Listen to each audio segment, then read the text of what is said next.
Hello, Assalamualaikum guys. Selamat datang ke YouTube channel Madli Musa.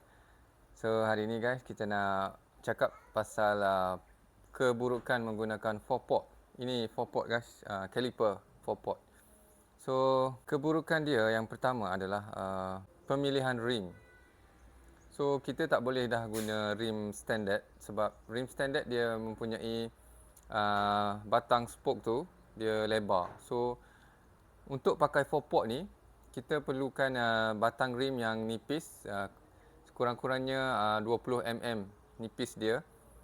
So barulah kita boleh masuk foreport. Sebab foreport dia kiri kanan dia ada piston. So piston tu memerlukan jarak antara 35 mm sebelah daripada center lurah untuk disc tu sampai ke belah luar dia punya apa tu caliper tu, piston tu. So kita perlu pilih rim yang spoke dia yang nipis. So pemilihan rim ni adalah limited lah. So kebanyakan rim yang batang nipis ni adalah rim yang lebar rim tu adalah yang paling besar pun 2.5 inci. Ada setengah-setengah rim yang memang dibuat limited edition. Contohnya Rafido 157 memang ada 3 inci. So rim yang lebih daripada tu tak ada yang spoke dia senipis 20 mm. Okey, so itu yang pertama. Keburukan yang kedua adalah berat. So foreport ni memanglah dia ada 4 piston. So berat dia pun akan bertambah. So berat dia dalam lingkungan 900 ke 1 kg lah. Itu yang crane, belum masuk lagi apa? Dia punya liquid brake fluid dalam piston tu. So kalau berat crane dalam 900 ke 1 kg lah untuk foreport ni. So biasanya kalau brake standard Y16 dalam 500 gram, 400 ke 500 gram. Okey, so dia akan menambah berat lah.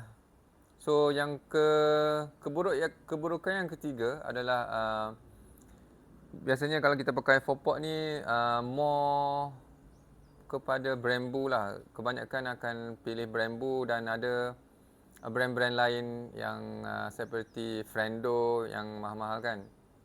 So yang lain ada KZR pun ada, sebelum ni aku pakai. Dan Rafido pun ada keluar dia punya brake sendiri, foreport. Kalau RCB ni belum ada lagi foreport.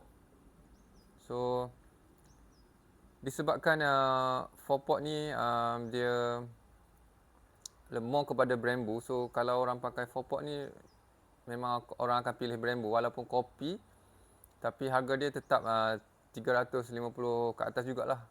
So kalau pakai Brembo ni nampak gah lah kan. Orang tak nampak sangat dia kopi ke apa. So kalau tengok Brembo tu macam orang nak kan. So bila ramai orang nak, dia akan aim kepada kecurian lah. So keburukan yang ketiga ni adalah orang akan dapat curi lah. Orang akan aim untuk curi. So keburukan dia adalah senang dicuri lah. So ramai yang ataupun ada yang design skru yang didesign untuk lock foreport ni. So ada skru lock punya.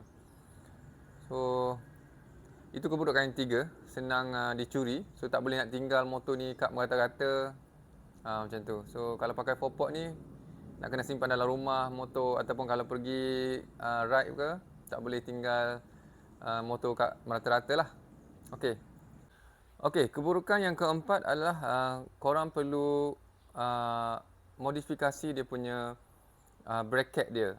So bracket dia kalau korang pakai standard punya fork, mungkin dia akan datang dengan bracket dia sendiri yang boleh plug and play. Tapi kalau korang pakai aftermarket punya fork macam RCB ni, So korang perlu adjust, kena tambah spacer lah, kena grind bracket lah supaya dia tak sangkut dengan disc.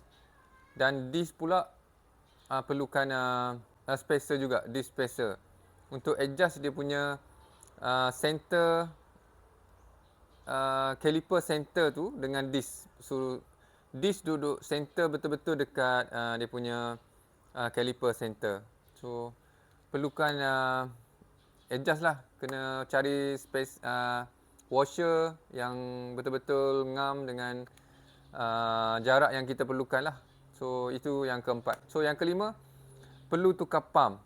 Okey, ni pump ni korang kalau nak pakai 4 port, korang tak boleh pakai pump standard yang 14 mm. So dia tak support. So dia tak akan boleh gripkan, dia tak boleh gerakkan 4 piston tu.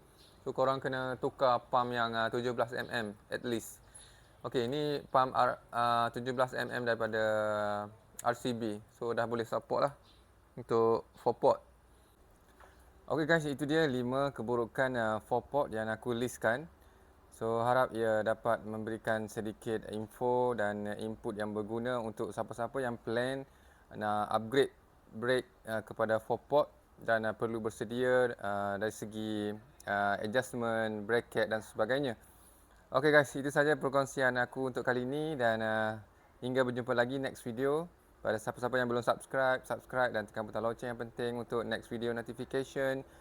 Dan Assalamualaikum. Bye bye.